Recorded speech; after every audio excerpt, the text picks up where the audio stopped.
Hello lovely beautiful soul family. आज मैं आपसे शेयर करूंगी एक ट्रूथ कि जब दोनों सोल अपने ऑथेंटिक सेल्फ में आते हैं तो क्या होता है और कैसे आते हैं। जब एक फेमिनाइन सरेंडर करती है तो मस्कुलाइन के साथ क्या होता है। जब एक फेमिनाइन ये बिलीव कर लेती है कि इस दुनिया में जो भी हो रहा है वो सब कुछ डिवाइन की मर्जी से हो रहा है, वही सब कर रहे हैं, वही सब चला रहे हैं, उसी ने अलग किया है, वही मिलाएंगे और मुझे इस जर्नी में स्ट्रैटेजी लगाने की ज़रूरत नहीं है, कंट्रोल करने की ज़रूरत नहीं है, मुझे बस अपने आप पे भरोसा रखना है। और मुझे बार बार यही बोलना है कि मैं अपने रिश्तों को लेट गो करती हूँ, डिटैचमेंट में जाती हूँ, ताकि मैं अपनी ट्विन फ्लेम जर्नी कंप्लीट कर सकूँ। और मैं चूज़ करती हूँ वो इनर वर्क। तो जब आप ऐसा बोलते हैं ना, तो आपके जर्नी का चार्ज खुद डिवाइन ले लेते हैं।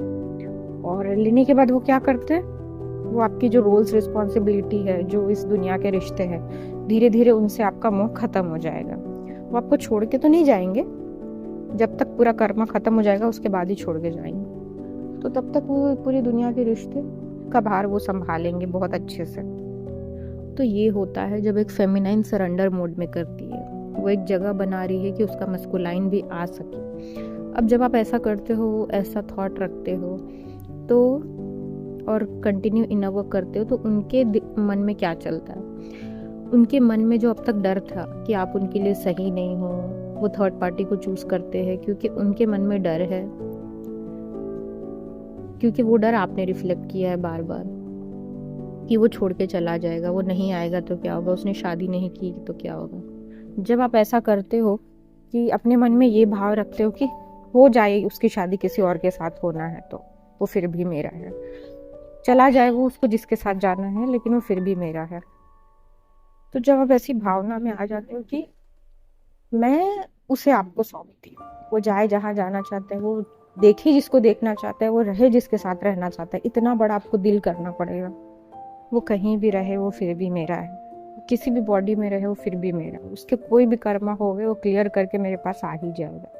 ये कॉन्फिडेंस, ये थॉट रखेंगे तो इतना सरेंडर की भावना में जब आप आएंगे, बिलीफ आएंगे, डेली अपने आप को बोलना पड़ता है तभी ही आता है।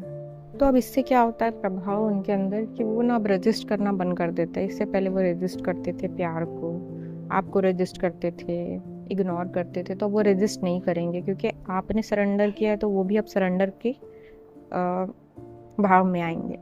तो वो अब कैसे सरेंडर करेंगे, सबसे पहले तो वो आपको रेजिस्ट करना बंद करेंगे, प्यार के प्रति विश्वास जागेगा और आपके प्रति उनके मन में एक वैल्यू और एक रिस्पेक्ट आएगी।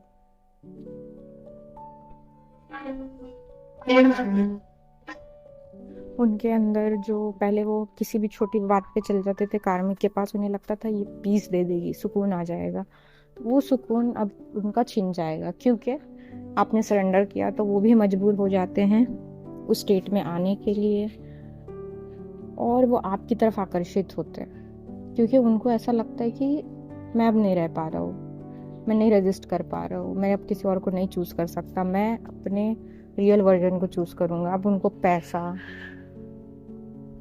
या फिर रिश्ते, इसमें जो पहले बहुत इंटरेस्ट था, बहुत अपना टाइम लगाते थे, अब वो नहीं लगा रहे। उन्हें पता चल गया कि ये दुनिया में ये सब कुछ एक क्लास की तरह है, ट्रेनिंग की तरह है, जिसको मैंने सीखा, मुझे आगे बढ़, वो भी डिटैचमेंट में जाते हैं। तो देखिए किस तरीके से आप एक दूसरे को रेजोनेट करते हैं, मिरर करते हैं और इसका फल आपको कितनी आसानी से मिलता है, लेकिन आप वो करते ही नहीं हो।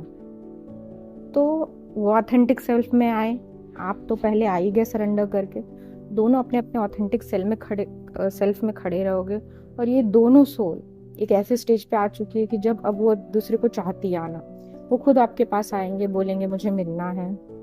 तो इस सरेंडर के स्टेट में कंटिन्यू रहना पड़ेगा, आपको रहना पड़ेगा, तब वो अपने आप को और समझ के ऑथेंटिक सेल्फ में आएंगे और फिर वो एक ऐसी पोजीशन में आएंगे कि हाँ अब मुझे इसके पास जाना है, मैं सेफ हूँ, मुझे कोई डर नहीं है, अब मैं जा सकता हूँ। तो इस तरीके से वो पूरे खुली बाहों से आपका स्वागत करते हैं, इस प्यार को वेलकम करते हैं, उसको रिस्पेक्ट करते हैं और उसकी वैल्यू करते हैं।